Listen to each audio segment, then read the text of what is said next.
Okay, maglagay sa bowl ng soy sauce, oyster sauce. Nilagyan ko rin ng konting luya, calamansi, garlic, then tomato sauce.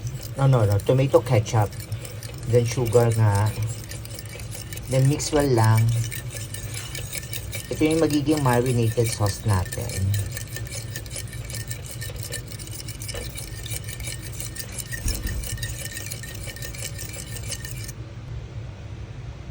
Kaya lagyan natin yung pork. Malinis po yung kamay ko.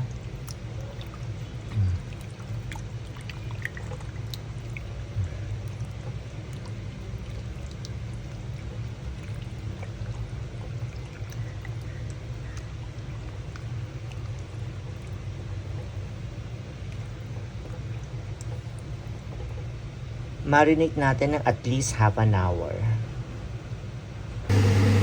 Okay, after natin ma-marinate, pan-fry lang natin yung pork.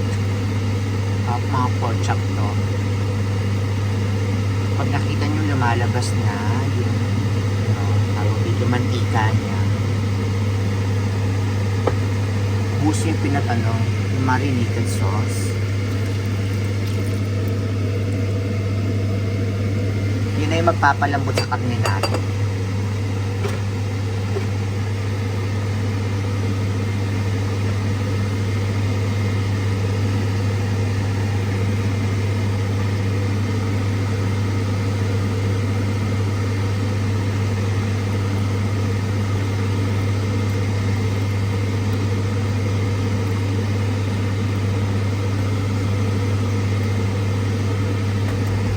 Okay.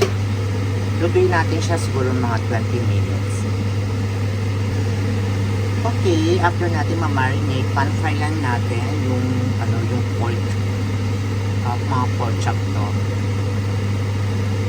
Pag nakita nyo lumalabas na yung tawag dito mantika niya. Buso yung marinated sauce. Yun na yung magpapalambot sa karne natin.